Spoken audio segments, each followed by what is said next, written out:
Sobat Sehat, pernahkah Anda merasa perjuangan mengontrol gula darah itu seperti sedang mengisi ember yang bocor? Kita sudah susah payah memasukkan kebiasaan-kebiasaan baik. Mengurangi porsi nasi, rajin jalan pagi, minum obat tepat waktu. Namun anehnya, ember kesehatan kita tidak pernah kunjung penuh, dan angka gula darah tetap saja tinggi. Apa ya bocoran halusnya? Ternyata, kebocoran itu bisa datang dari sesuatu yang kita anggap paling sehat, buah-buahan.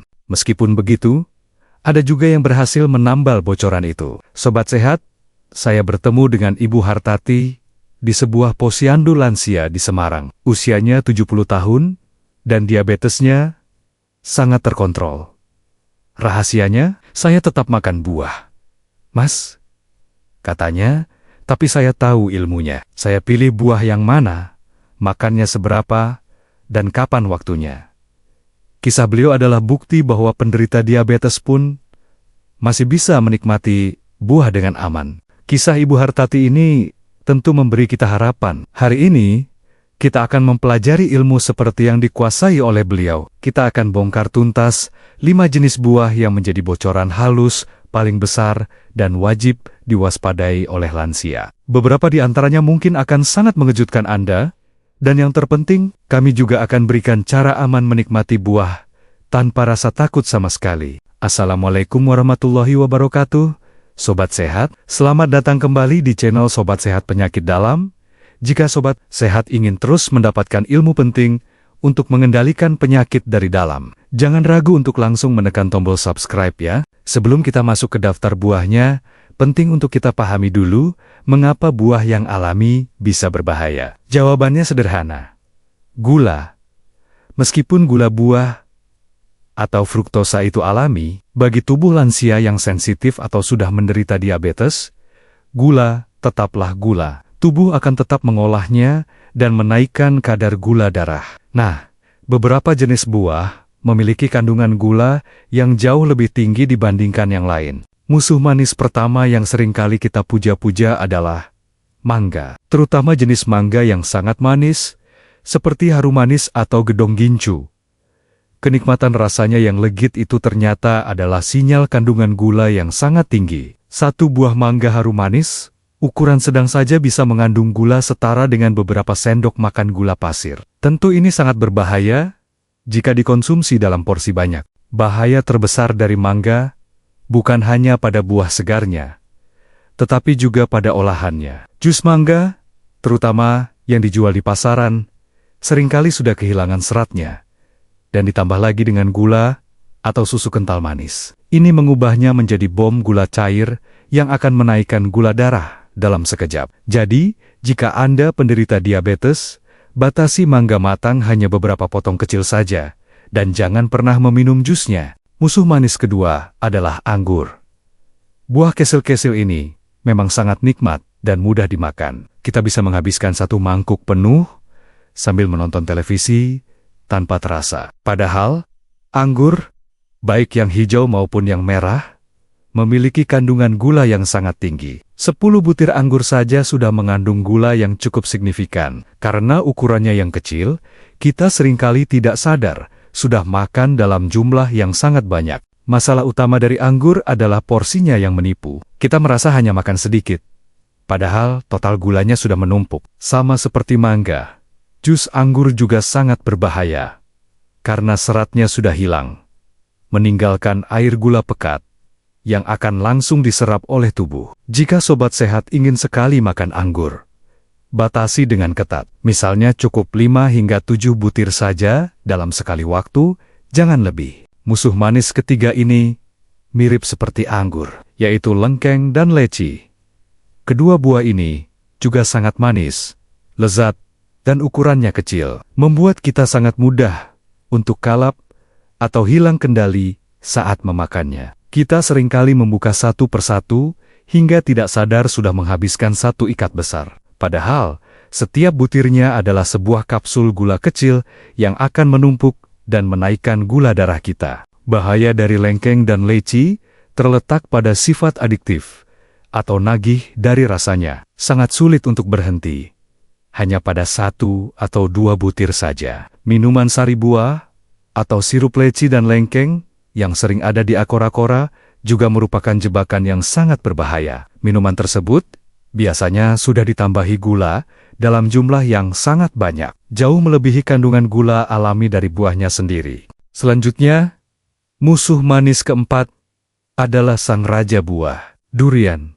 Di balik aromanya yang menggoda dan dagingnya yang legit, durian adalah paket komplit yang harus diwaspadai. Durian tidak hanya sangat tinggi gula, tetapi juga sangat tinggi kalori dan lemak. Kombinasi ketiganya ini akan memberikan beban kerja yang sangat berat bagi tubuh lansia, terutama bagi penderita diabetes yang juga memiliki masalah kolesterol atau berat badan. Makan beberapa biji durian saja sudah setara dengan menyantap sepiring nasi porsi besar. Kadar gulanya akan langsung melonjak naik, dan kalorinya akan menumpuk menjadi lemak. Bagi penderita diabetes, mengonsumsi durian tanpa perhitungan adalah tindakan yang sangat berisiko. Jika Anda tidak bisa menahannya, batasi hanya 1 atau maksimal 2 biji kecil saja, dan anggap itu sudah sebagai pengganti jatah makan Anda. Dan musuh manis kelima yang seringkali menipu adalah nanas madu.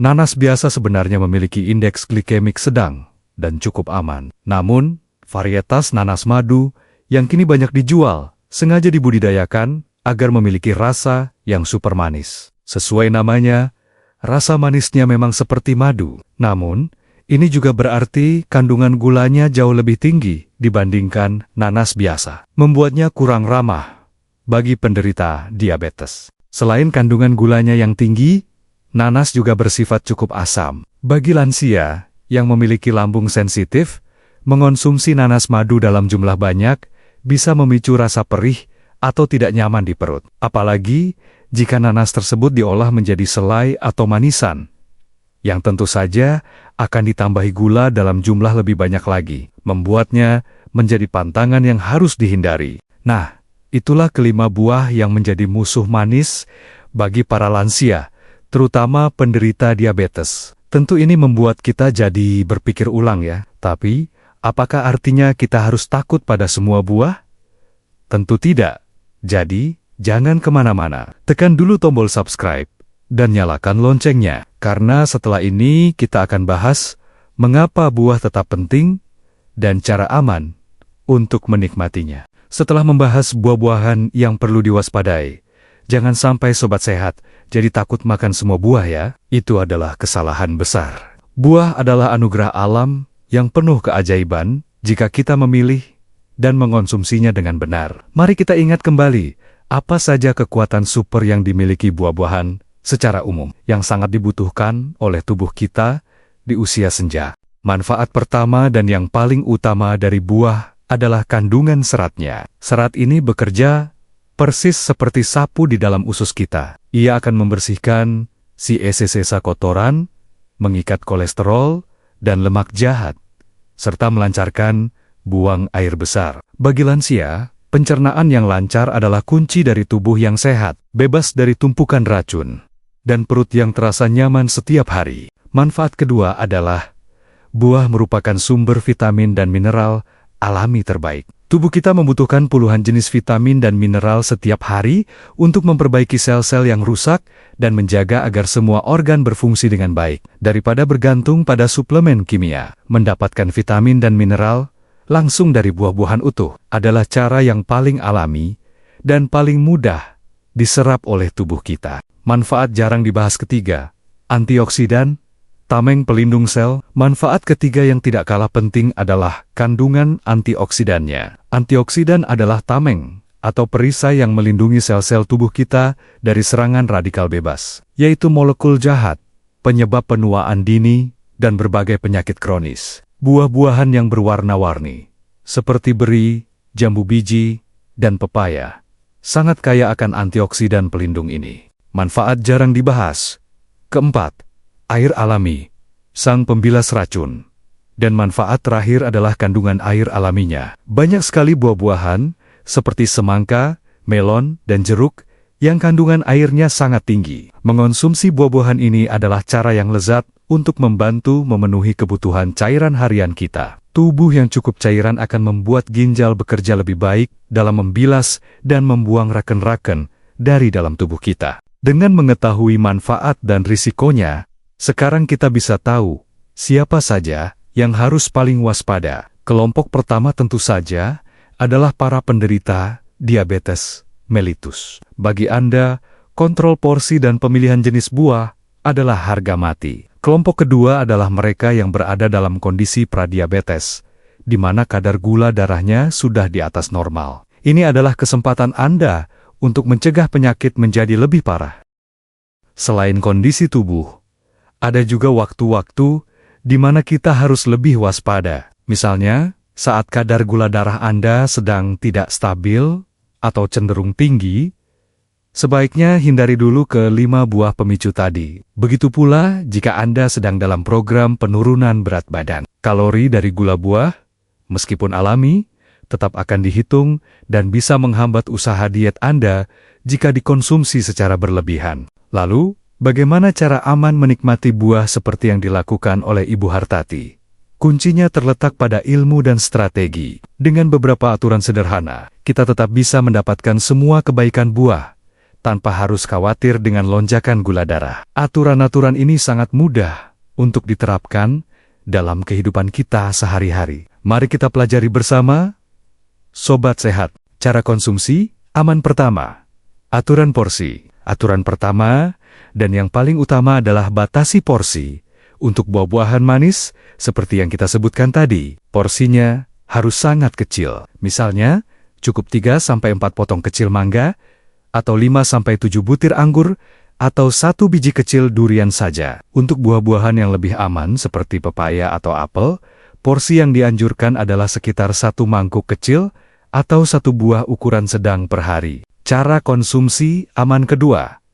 Makan utuh, jangan dijus. Aturan kedua adalah makanlah buah dalam bentuknya yang utuh dan hindari jus buah. Saat buah dijus, kita menghancurkan dan membuang sebagian besar seratnya yang berharga. Yang tersisa hanyalah air dan gula pekat yang akan diserap dengan sangat cepat oleh tubuh. Makan buah utuh akan membuat kita mengunyah, dan proses ini akan mengirimkan sinyal kenyang ke otak, tidak seperti minum jus. Cara konsumsi aman ketiga, pilih yang tidak terlalu matang. Aturan ketiga adalah pilihlah buah yang tidak terlalu matang. Semakin matang sebuah buah, semakin tinggi pula kandungan gulanya, karena patinya sudah berubah menjadi gula sederhana. Misalnya, pilihlah pisang yang masih sedikit kehijauan, atau mangga yang masih sedikit keras. Buah yang tidak terlalu matang biasanya memiliki indeks glikemik yang lebih rendah, dan lebih aman bagi gula darah kita. Cara konsumsi aman keempat, dampingi dengan protein atau lemak sehat. Ini adalah trik cerdas yang jarang diketahui. Jangan makan buah manis sendirian, terutama saat perut kosong. Cobalah untuk mendampinginya dengan sumber protein atau lemak sehat, seperti segenggam kecil kekan cikongen, sepotong keju, atau yogurt tanpa gula. Protein dan lemak akan membantu memperlambat proses pencernaan dan penyerapan gula dari buah, sehingga lonjakan gula darah bisa diredam. Cara konsumsi aman kelima, waktu terbaik, makan buah. Dan aturan terakhir adalah tentang waktu. Hindari makan buah dalam porsi besar di malam hari sebelum tidur. Karena saat itu, tubuh kita tidak banyak bergerak, dan gula akan lebih mudah diubah menjadi lemak. Waktu terbaik untuk makan buah adalah sebagai camilan di antara waktu makan. Misalnya di jam 10 pagi atau jam 4 sore. Ini akan memberikan energi yang pas tanpa mengganggu jadwal makan utama kita. 5 aturan sederhana tadi, yaitu batasi porsi,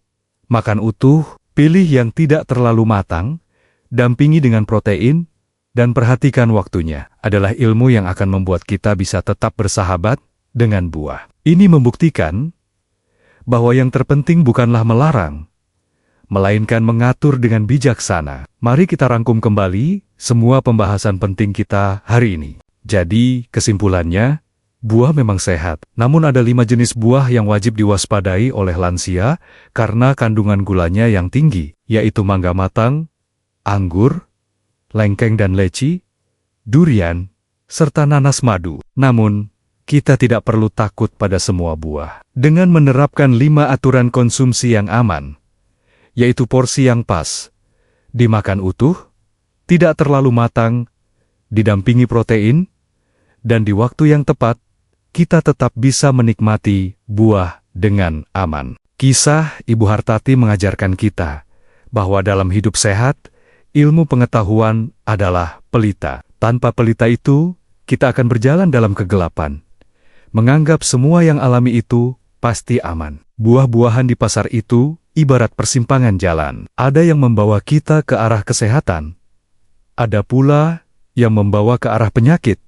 Jika kita salah memilihnya, ilmu inilah yang menjadi rambu-rambu, yang memandu kita untuk memilih jalan yang benar. Kisah Ibu Hartati mengajarkan kita bahwa dalam hidup sehat, ilmu pengetahuan adalah pelita. Tanpa pelita itu, kita akan berjalan dalam kegelapan. Menganggap semua yang alami itu pasti aman. Buah-buahan di pasar itu ibarat persimpangan jalan. Ada yang membawa kita ke arah kesehatan. Ada pula yang membawa ke arah penyakit. Jika kita salah memilihnya, ilmu inilah yang menjadi rambu-rambu, yang memandu kita untuk memilih jalan yang benar. Teruslah bersama kami di Sobat Sehat Penyakit dalam untuk mendapatkan informasi kesehatan yang terpercaya dan disajikan dengan hati. Ingat, menjadi sehat bukanlah tentang melarang semua yang enak, melainkan tentang mengetahui cara menikmatinya dengan bijak. Sampai bertemu di video selanjutnya. Jaga selalu kesehatan Anda, dan salam hangat untuk keluarga di rumah. Wassalamualaikum warahmatullahi wabarakatuh.